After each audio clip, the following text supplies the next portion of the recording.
Good afternoon. It's Wednesday, March 29th. I'm Laura Cornfield, and this is IBA News broadcasting live from Jerusalem.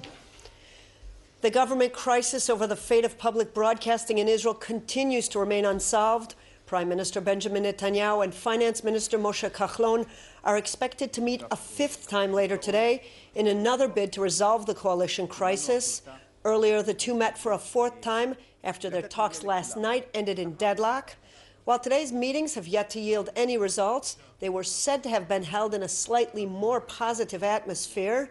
A senior source in the coalition said that while both sides have expressed willingness to resolve the issue, they have yet to reach a compromise agreement. As of this hour, it appears that officials from the finance and communications ministries are working to formulate a deal that will see the future merging of the new broadcasting corporation known as Khan, or the Tagid in Hebrew, together with the existing Israel Broadcasting Authority, which is slated to replace at the end of April. The deal is expected to include a 2-month extension period, during which the two bodies would be combined with a special budget allocated for absorbing workers from the IBA. Meanwhile, amid the ongoing uncertainty, hundreds of IBA workers demonstrated outside the Finance Ministry this morning against shutting down the national radio and TV station. At one point, angry protesters surrounded the car of Histadrut Labor Union Chairman Avi Nissenkorn, accusing him of abandoning the workers, backing Finance Minister Kachlon, and allowing plans to lay off over 1,000 employees of the IBA to go ahead.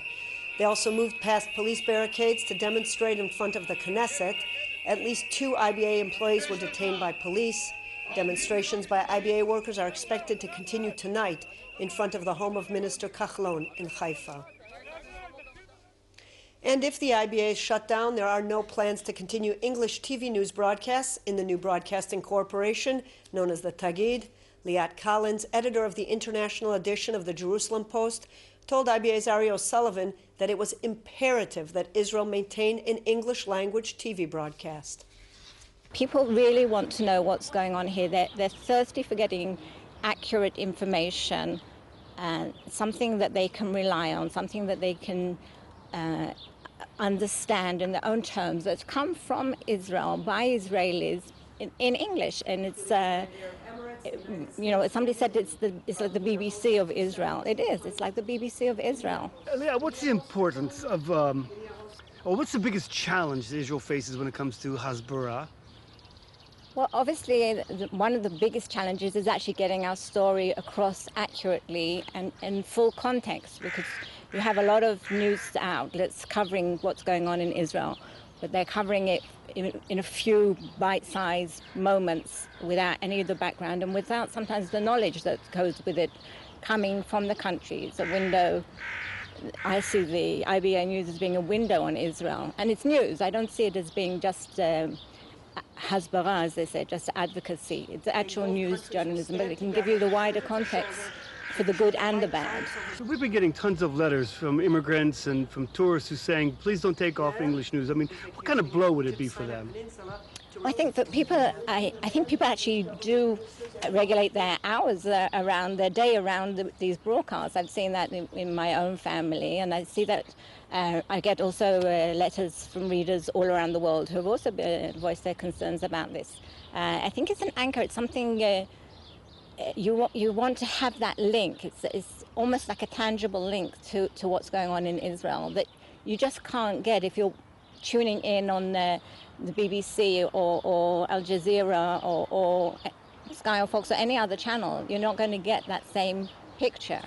So the new IBC has decided not to have English television news. I mean, why do you think they would make that kind of decision? I don't know. I think it's kind of ironic that Minister Gilad Erdan, who's the one who promoted well, not reform even, the abolishment of the IBA is in charge of fighting BDS, and he's doing a lot of hard work on that and good work on that. And I think he's basically taken away one of the major tools in the fight against BDS. It's something it's kind of hard to understand. It's ironic. In regional news, U.S. Special Envoy to the Middle East, Jason Greenblatt, met last night with Palestinian President Mahmoud Abbas in Jordan, which is hosting this week's Arab League summit. The second meeting between the two, which comes just less than 2 weeks after they first convened, was only revealed afterwards. The PA's official news website quoted Abbas's spokesperson, Nabil Rudena, who described the talks as a follow-up meeting to exchange ideas. Diplomatic experts say the Trump administration's intensified efforts to reach out to the Palestinians may signify that the U.S. is serious about pushing forward a peace deal between Israel and the PA in the near future. Abbas is scheduled to travel to Washington several weeks from now for his first meeting with U.S. President Donald Trump. In a related development, the American administration is reportedly mulling the possibility of hosting a summit this summer with Prime Minister Benjamin Netanyahu, Palestinian President Mahmoud Abbas, and Arab leaders from the Gulf countries. A report in the Jerusalem Post today cited unnamed Israeli sources who said American officials are currently exploring the option and that, as of yet, no formal event has been planned. One source quoted in the report said U.S. President Donald Trump wants to host a public event, but is mainly concerned about what will happen later. Speaking at the start of the Arab summit this morning, Jordan's King Abdullah said that peace in the Middle East cannot be achieved without a two-state solution. Addressing the forum, Abdullah accused Israel of expanding its settlement activity in a bid to bury any prospects of a sustainable peace agreement. The Jordanian king also stressed that his country strongly opposes any change to the status quo at the Temple Mount. For its part, the Palestinian leadership expressed hopes that the plight of the Palestinian people will be pushed to the top of the agenda at the Arab summit convening in Jordan, and that all those present reaffirm their commitment to a Palestinian state based on a two-state solution. It's very clear that, yes, there is a consensus among all Arabs that the Palestinian issue is the core issue of all the Arabs in terms of concern. It's being really reflected in the level and the quality of resolutions that have been really presented. And we are really hopeful that at the end of the discussion tomorrow, we could say that this summit is, the summit of the Palestinian issue. Of course, reinstatement and, confirmation of the Arab Peace Initiative as the only venue to achieve peace between Israel and the Arabs. There is no new initiatives. No one is talking about any new initiative. We are really reconfirming what was really presented in the name of the Arabs back in Beirut summit in 2002, and we will continue doing so even in this summit too. Israel and Nicaragua will renew diplomatic ties after a 7-year hiatus. The move was confirmed in a joint statement released by the two countries. Nicaragua suspended ties with Israel in 2010 in protest of the Israeli commando raid on the Turkish Mavi Marmara ship that attempted to break the naval blockade and reach Gaza. Last night, Prime Minister Benjamin Netanyahu revealed that Israel intends to renew ties with an additional country, but has yet to mention which one. He added that the Jewish state maintains diplomatic ties with more than 160 countries, and this alone symbolizes a dramatic change in Israel's international standing. In response to the growing rocket threat on Israel's offshore gas fields, the Navy is upgrading its new SAR 6 corvettes in order to facilitate Iron Dome missile interceptors. A senior Navy officer told Defense News that Hezbollah's growing rocket arsenal that includes long-range missiles prompted the Navy to integrate Iron Dome missile interceptors on 4 ships currently being manufactured in Germany. Each new ship will house 2 Iron Dome launchers capable of firing up to 20 Tamir interceptor missiles. The corvettes are expected to arrive in Israel by 2020. According to Israeli estimates, Hezbollah has stockpiled more than 100,000 missiles. A horrific murder in Tiberias this morning. Police arrested a 34-year-old man who they suspect murdered his 33-year-old ex-wife, beheaded her, and allegedly set her apartment on fire.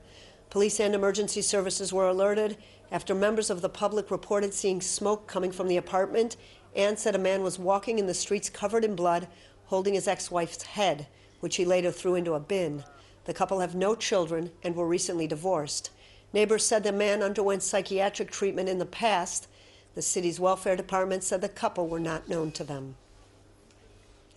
Defense Minister Avigdor Lieberman has no authority to summon Rabbi Levenstein for a hearing, Attorney General Avichai Mendelblit determined. Last week, the Defense Ministry summoned the rabbi for a hearing today and also threatened to impose severe sanctions against the pre-military yeshiva in the settlement of Ali that Levenstein heads. The rabbi was harshly criticized after he accused the army of promoting a feminist approach that is incompatible with Judaism and asserted that women who serve in the army are no longer Jewish when discharged. In response to the statements, Lieberman threatened to expel the yeshiva from the Army's Hesder program, in which religious men combine Talmudic studies and military service. A document submitted by Deputy Attorney General Dina Zilber to the Defense Ministry stated that Lieberman has no authority to remove Levenstein's yeshiva from the list of approved programs, but she acknowledged that the rabbi's statements were offensive. Rabbi Levenstein has since apologized for his comments, claiming while some were taken out of context, it was wrong to defame female soldiers. Thousands of members of the ultra-Orthodox community took to the streets of Jerusalem last night to protest the Israel draft law and show support for dozens of their fellow members who have been arrested for refusing to show up to their IDF drafts. The Haredi demonstrators blocked main roads in and surrounding the capital's religious Geula neighborhood, not far from the city's central station.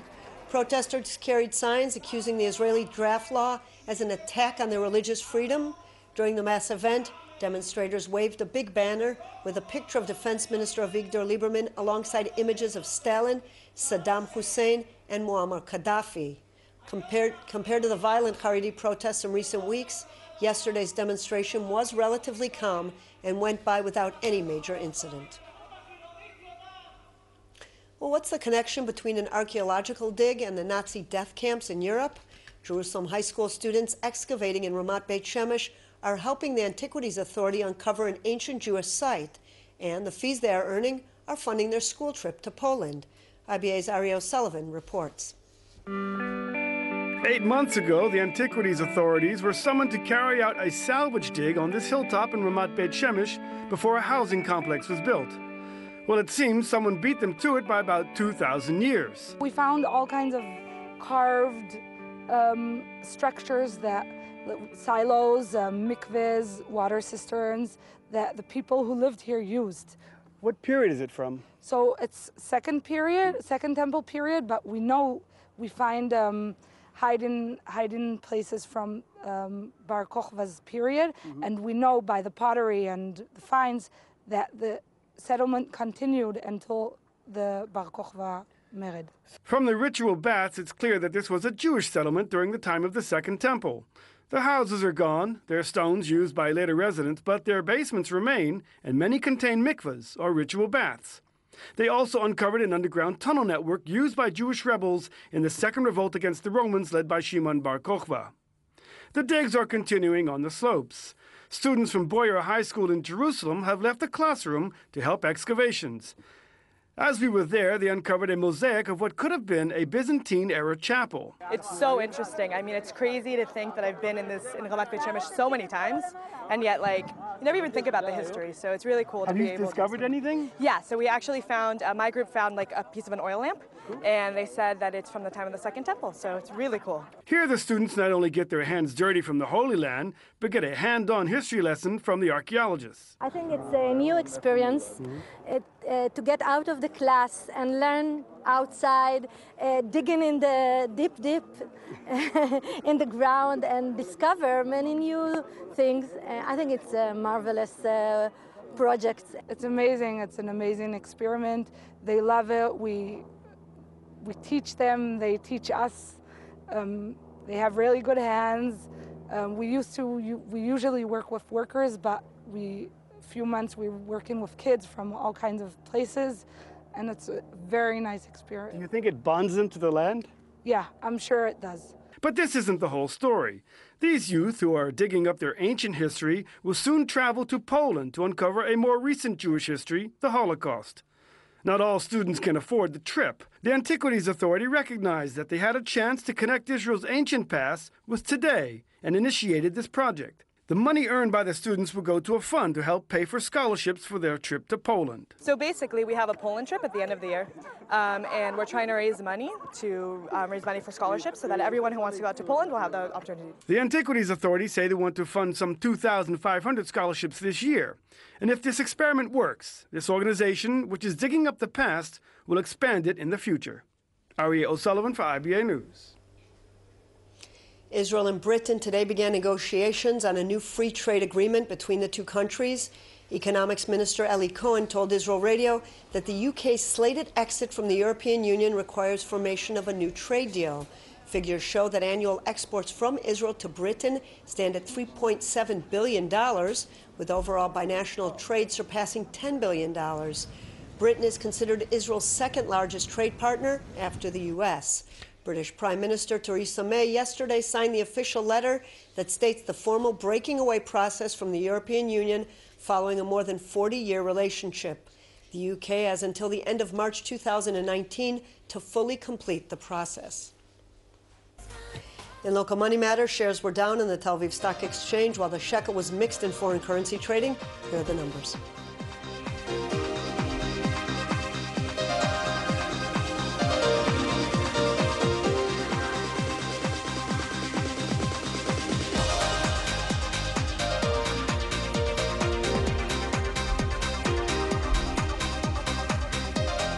The IBA weather team says temperatures will be unseasonably high tomorrow morning, but will drop towards the afternoon when it will become cooler with the possibility of light rain in the north. Here are the highs and lows at home and abroad.